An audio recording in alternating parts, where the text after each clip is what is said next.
The Retirement Cafe podcast, the 9 accelerators for a successful retirement. Episode 1, Life Priorities. Retired or thinking about retirement? You've come to the right place.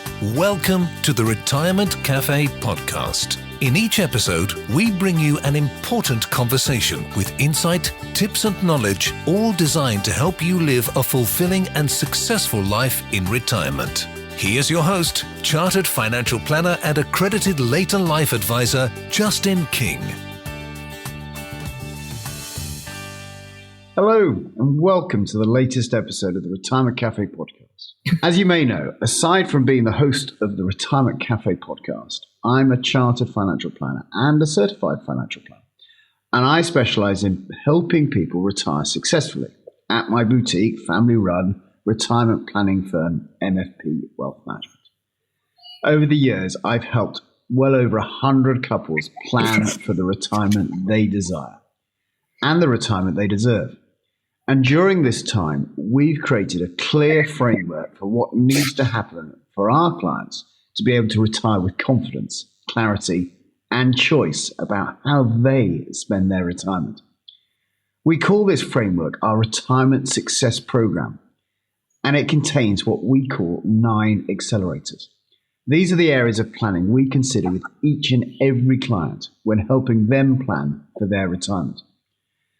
So we decided to create a series of podcasts about these 9 accelerators to help you, our listeners, to identify any gaps in your own retirement planning. For more details on the topics I will cover during the series, head to the show notes for this episode on our website, theretirementcafe.co.uk. The first accelerator for planning a successful retirement is what I call life priorities. My wife and co-director, business partner Kathy, is joining me today to discuss this topic. So, welcome, Kathy. Hello, it's great to be back. It's been, I think, a year since I was last on the podcast, last year's Christmas episode or New Year's episode. So today, though, I want to ask you a whole load of questions about life priorities. So shall we kick off? Absolutely. I'm sure it'll be another popular episode. I know the last time you were on, we got a lot of rave reviews. So, I've had to keep you in the background all year. So, otherwise you'll take my limelight. I'm not sure about that. But anyway, all right, brilliant. So this is obviously about the 9 accelerators of a successful retirement. And the first of those is life priorities. So tell me, why is this the first accelerator? Why are we talking about life priorities first? It's a big transition, retirement. Obviously not everyone just straightforward retire. People often kind of move into part-time roles, change their working patterns, take on voluntary work, take on non-exec director work. There's a whole lot of stuff that goes on. But there literally can be some people who literally finish work one day and are retired the next. And sometimes that can happen by accident, i.e. they weren't expecting it, they get made redundant or early retirement or their health forces that on them. But it's just a massive transition and it's a massive shift. And ideally, even if that doesn't happen and you want to have a planned retirement, understanding what your priorities are going to be during this next stage of your life, I think is hugely important. And of course, then all the other things that we put around that actually are there to support, i.e. what is an important retirement to you. So what's the risk of not taking a step back and thinking about what the priorities are for your life in retirement? Well, I suppose, anything worthwhile, in my experience anyway, anything worthwhile has always taken a little bit of planning. Even if you decide you want to go on holiday next year, let's all hope that we can go on holiday next year. But if you'd like to go on holiday next year, you've got to kind of start to think, where do you want to go? What will it be like? What are you hoping to experience? What do you want to see? Who do you want to be with? Where do you want to go? That will take some planning. Now, it is it's an old saying about in the retirement field that people do spend more time planning their summer holiday than they do planning their retirement. And you're going to be retired a long time. So understanding what a wonderful retirement would look like, I think, is hugely important. So from your experience of working with lots of people and helping them plan their retirement, how much thought do you find that people have given to what a great retirement would look like for them? Oh, it varies. And of course, everyone's individual. What they possibly focused on some key stuff. So they're, one of the reasons they're with us, of course, is that they've come to discuss the numbers. They want someone to check in with. Most of our clients have got a bit of a clue what their retirement income is going to look like, but they then want a second opinion. So they want someone to look at that and kind of go, okay, how does this stack up? But then we started broadening that conversation out, and I say, so what does retirement look like for you? And they've got some ideas, they're hoping to do this and that, etc. But really, to have a real clear strategy, I don't believe most people have got that really nailed down. Okay, so the majority of people haven't got a real clear plan as to what they want their retirement to look like. No, we have a lot of tools, don't we? And some of them are kind of what we call an ideal week, an ideal day, an ideal year of their retirement, and actually filling that out and having someone to facilitate that with them as well is particularly useful, I find. So on to the process then. So, this isn't just a conversation really, is it, about what do you want your retirement to look like? There's actually a process behind that. What process do you use with the people that you work with? So obviously, we follow the Kinder Institute method of life planning. So what we're really trying to do is a chap called George Kinder, who's known to be the father of life planning, and I'm actually one of his trainers now. And in essence, we're taking people through a very kind of particular process so that they can really narrow down what their priorities are. And there's an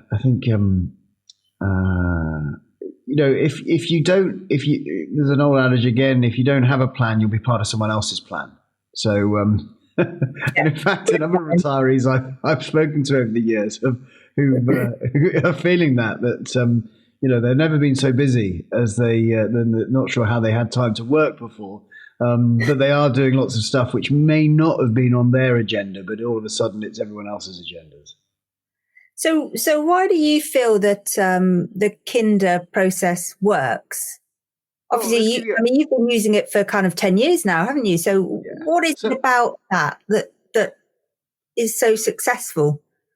So I think it's about a narrowing of focus. If we've got real clarity about what's important to us and what a fulfilling life would look like, then that's really helpful when we start to create all the other things around us, the financial strategy, the kind of planning work that we do. So if we understand, and again, from an advisor's perspective, if I really truly understand what a client's trying to achieve in their life, what a really fulfilled life would look like, that allows me to do better financial planning. If it's a bit vague and it's a bit kind of like, I think I might want to do this and I might want to do that, but I'm not so sure. Can we just see? We can work with that, but it is helpful to have clarity about what a client wants to do. And can you share, without giving away any names, can you share any examples of people you've worked with over the years and things they've ended up doing in their retirement that perhaps they hadn't thought they would do or thought were important to them? I find them also inspiring, but people just got so many things that they want to do when you give them the opportunity to dream. So we've had clients write books. We've had clients go on amazing trips around the world. We've had them take up new skills, learn new languages. Creativity often comes out. They get involved in art and music and entrepreneurship and giving back. And there's just too many stories to mention. But I think there's a real benefit of just sitting with yourself and going, these are the things that I know. As you know, one of my questions would be, if you were 90 years old and you were sitting on your rocking chair on the rear patio with the sun coming down, and you were just reflecting back on your life, thinking, what an amazing time it was since I left work. What a fantastic, fulfilled retirement I've got. I've had deep relationships with my family. I've felt I've contributed to my community. I've given back. I've travelled. I've learnt new skills. I've done more stuff. What a fantastic, maybe 30-year period that has been. That's my dream for all our clients, is for them to sit back at that moment in time and just go, wow, that really was a special part of my life. And that does take some planning, doesn't it? It does take some thought process. And I think we plan a lot at other stages of our lives, don't we? We plan when we're going to buy a house, and some people plan when they're going to have a family and other things like that. But perhaps, yes, it's we don't go into so much detail when it comes to retirement, maybe. I think when you've got a lot of time, you can drift. Yeah. And if you get up every day and you haven't really got a plan and a strategy, you'll drift. And I'm not sure most people, if they were putting themselves forward into that 90-year-old spot when they're sitting in their rocking chair, reflecting back on their life, would have gone, oh yeah, 30 years of drift. Really happy about that. I don't believe that's people's intention. Not from the people that I come across. This is not to the point. We're not replacing work. So this is absolutely about creating fulfillment. What is it do you want in your life that will give you real satisfaction, a real heartwarming feeling that you just going, you know what, that was just a really great part of my life. I had the time to do the stuff that I may kind of, people are very unselfish. Amazingly, you wouldn't think that from all the news and everything that we hear in the world. But generally, I find people want to give so much. They care so much. The retirees I know are so involved in their families, in their grandchildren's family relationships, into their communities, into voluntary work. But to turn around and feel that this was the time that actually I gave something back. Into lots of people's, it could be money, it could be time, it could be energy, it could be expertise, it could be so many things. But there's a real sense of worth, I think, when you've helped other people.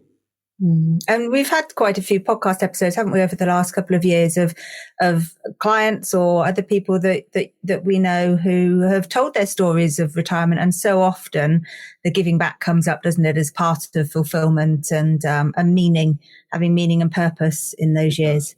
It does. Yeah. And people may have an idea of what that does look like. They may have absolute clarity. But actually trying to get that woven into their retirement plan is the key work that we're doing. We're actually matching money and meaning and putting the two together, and that's the crucial part of our work, I think, is facilitating the conversation, drawing out, okay, so now understanding after listening to you deeply that these are your priorities. So let's see that this happens. And let's now look at the strategies that we can make sure that these things are in your life. Absolutely. So, I like a process. So I'm going to take you back to the process and talk to us about question 1. So there are 3 core questions, aren't there? There are 3 key questions in the Kinder approach to life planning. Obviously, there are lots of other approaches that people use, but in this particular approach, the Kinder Institute has 3 key questions. So take us through the first question.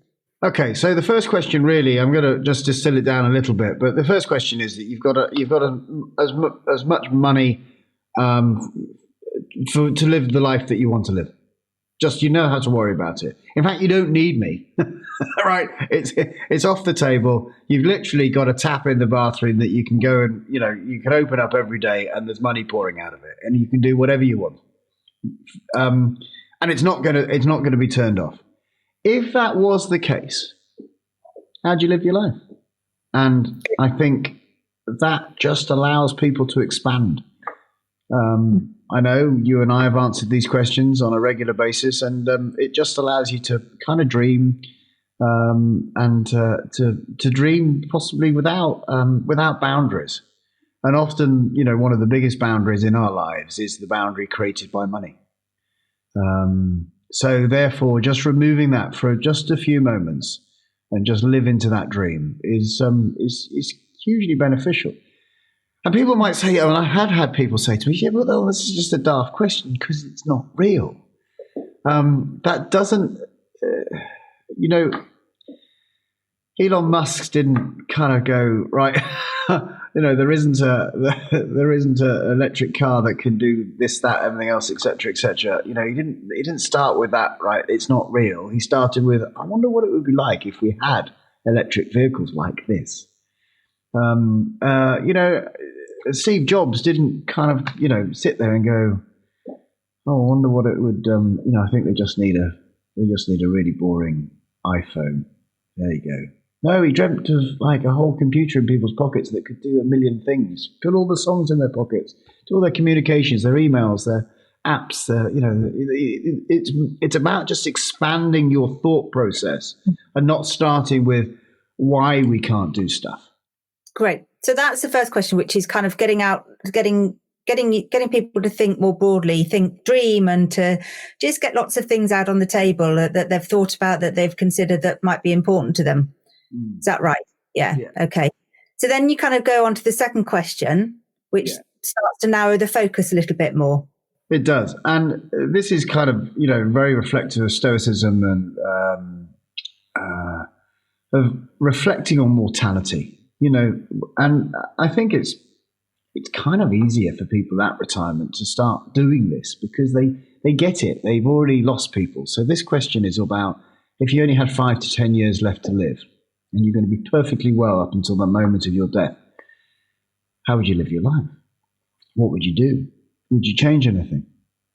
And, there's another kind of old saying that I have a habit of repeating, but people often will say when I haven't got much time, and I'll say to them, you've got less time than you think. Because actually, there is an element of that we just go from day to day to day, and we're planning all this stuff all the time, and we have no idea when our mortality is coming. It could come tomorrow. It could, and if you're, just by the very nature, if you've got to kind of 55 or 60, first of all, you've done really well to get there, and that's fantastic. And hopefully you're in full health to be able to do so. But even if you're not, you are closer to death than hopefully a 20-year-old or a 5-year-old. So we don't give any guarantees in financial planning except death and taxes. And but actually really bringing it down and kind of going, if this really was true, you only had 5 to 10 years left to live, what would you do? And most people, off the back of that question, go, I'm going to get this done, I'm going to get that done, I'm going to deepen this relationship, I'm going to speak to them, I'm going to get my affairs in order. There's just so much that comes out of that question on that reflection of mortality. It provides an element of urgency, and it also allows the important stuff to bubble up and the less important to just drift down. Absolutely. And I mean, you talk there about what would you do, but actually it's not just about what would you do, is it? It's deeper than that. What would you do? Yes, I'll get my affairs in order. I'll see these people, I'll do all these things that need to be done. But actually it's not just about the doing, is it? It's deeper than that on a lot of levels. Yeah, I think so. And again, it brings all those. I think the doing is it provides a bit of. So there is a some practical stuff, but there is all those things of what have I now got chance to do, and one of the reflections. One of the questions I've often said to people when we're trying to help people prioritize or show them the importance of this question is, I say to them, how much money would you give to spend 1 hour more with a person that has left the planet, already gone? We've all lost, people close to us, etc. And if you could have just 1 hour more with that person, what would you pay? And everyone would just, everyone I've ever asked that question of goes, Justin, it's priceless. I pretty much give I don't know, a lot of money, a lot of my worth to just have one more hour with that person. And you just then reflect on that and go, okay, so this question is not true. Not that we know it to be true. But if it was true, are the people that you need to reach out to, are the people you need to reconnect with, are the people you need to tell them that how much how important they are to you? Are there organizations who helped you out as you started out in your life that you want to give back to? What are the deep concerns that you have? Is it environmental? Is it social? Is it is it family? Is it who is it and what is it? And it's those things that seem to really bubble up. Or I never wrote the book that I wanted to write. I never wrote the poetry. I didn't learn to play the piano. I didn't sing in the choir. Who knows what it may be? But there's so many of those things that come out of that question. So then we move to the real tearjerker, don't we? We move to like question 3. Yeah. So I don't think we're selling this at the moment. People aren't going to be thinking, I want to come and see Justin and Kathy to talk about this stuff. All they're going to talk to me about is death. Oh, well, it's so much more than that. But this is the one that really gets people to think and feel deeply, isn't it? The third question. Yeah. So this time I'm going to be Dr. Doom again, and you're dying tonight. And I don't want to know what you're going to do between getting the knowledge and dying tonight. The great news is that you just pass away. You've had no, it's just you turn out the lights and you're gone, which is probably a way all of us would like to go when it's our turn. But this is just that reflection. If that was true, what did you not get to do? Which we kind of, hopefully we've also addressed, earlier. But what did you not get to do? What are the things that you didn't accomplish? But probably the big question is, who did you not get to be? And I've had all types of responses to that question. I didn't get to be a mum. I didn't get to be the chief exec of something. I didn't get to have the career that I dreamt of as a youngster. I didn't learn that skill. I didn't see that thing. I didn't help where I could have helped. I didn't build the bridges where I burned them. It really does take people into that self-reflection zone. And the beauty of this question, of course, is not to be maudling over all the things that you didn't do or didn't get to become. It's really then to take all that information from the first 2 questions and the third, and then create a real vision of, okay, the beauty of this is that we've just played with these questions, and we've reflected, and we've learned, and we've experienced the emotion of those questions and the things that we know that are important. And out of that becomes some clarity, some vision of what a wonderful life would look like. And this is what we hope that every one of our clients has. So that 30-year possible retirement could be longer, could be shorter, but absolutely to be inspired and enthused and have a most fantastic time. And therefore, if we know what all of those things that are important to that human being are, then of course we can create a massive vision for the future of to make sure that this is what's important to you. So let's see that this gets done. So that's the result of that conversation. And you know this because we've done this work as well. It's kind of hard to do this on your own. It's not impossible, but it really helps if you can have this facilitated, because someone else can ask yet another question. So tell me more about that. What did that look like to you? If that was to happen, how would that be? And there may be things that you kind of go, well, someone wants to achieve something that can't be achieved. And so we have a real way of understanding or asking some further question about what the qualities of the dream would be. Because there are so many different strategies that people can employ to get to the qualities of their dream. So maybe, let's say, I'd love to write a book, but I can't. I just don't have the skills. Just don't have the ability. And then we investigate. So, what would it be like to write a book? What would the book be about? What's the thing that you want to? What's the message that you want to pass on to the world?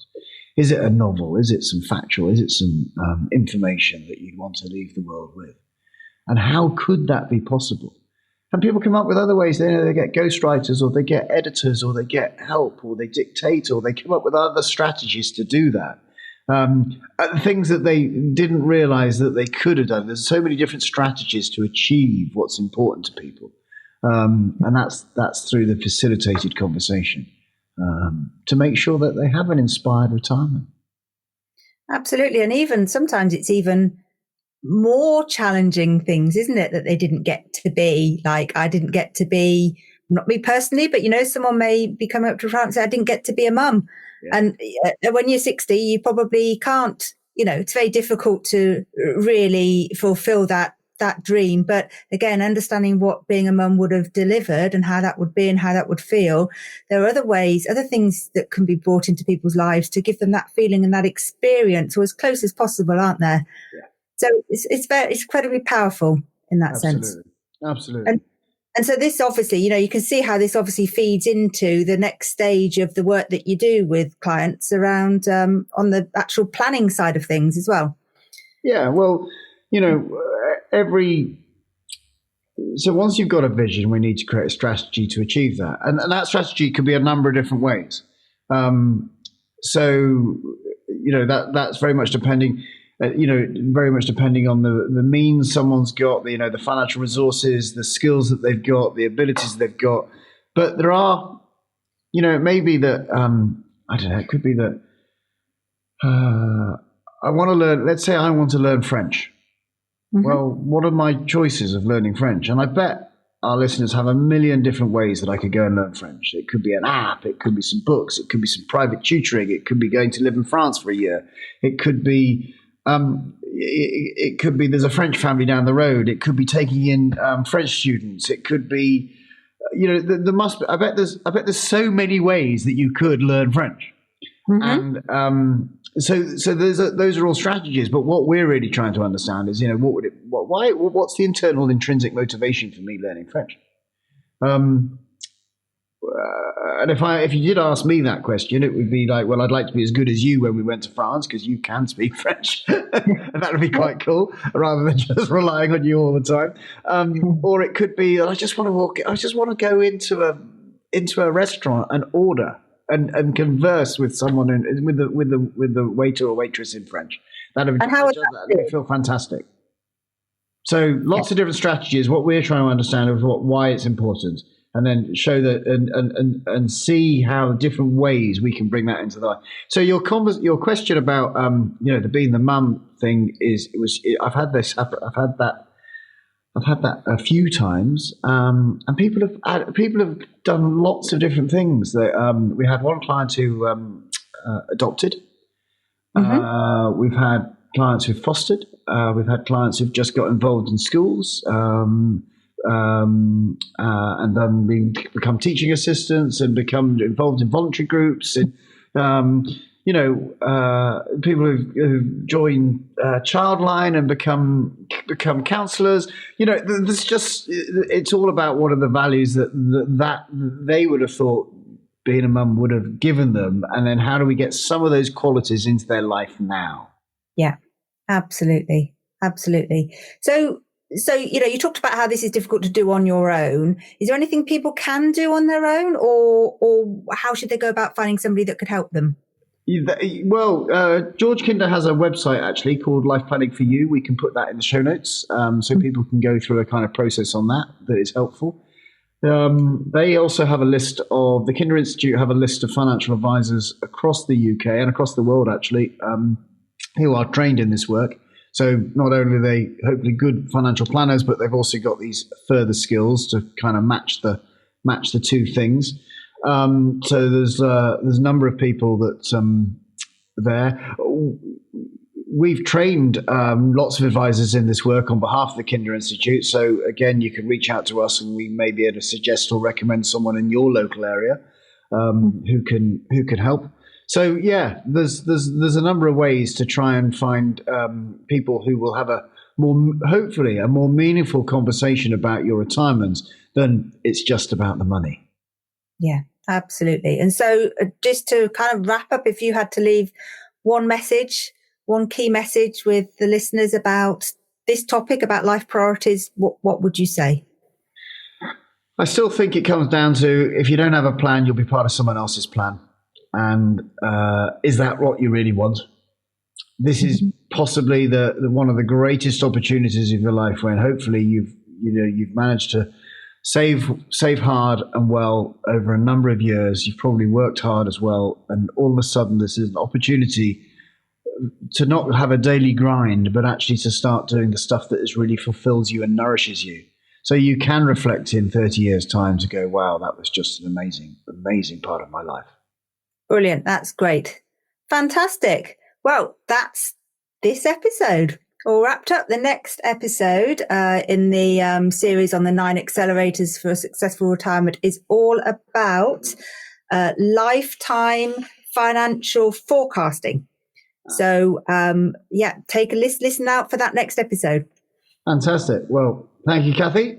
And hopefully you found this episode interesting and it gave you a few things to consider when it comes to planning your retirement or the next stage of your life. This first accelerator, working out what your priorities are in life, is relevant to anyone at any stage of their life. But I know how critical it is in making sure that our clients have a successful retirement. So, as Kathy said, next in the series of the 9 accelerators for a successful retirement is lifetime financial forecasting. So be sure to subscribe to catch that episode when it's released. As always, if you've enjoyed this episode, then please leave a review on Apple Podcasts to help more people like you find us, or share this episode with someone you feel will benefit. So until next time, this is Justin King and Kathy King, helping you feel more informed in your retirement. Thank you for listening to the Retirement Cafe podcast with Justin King. To find out more, you can find us online at theretirementcafe.co.uk.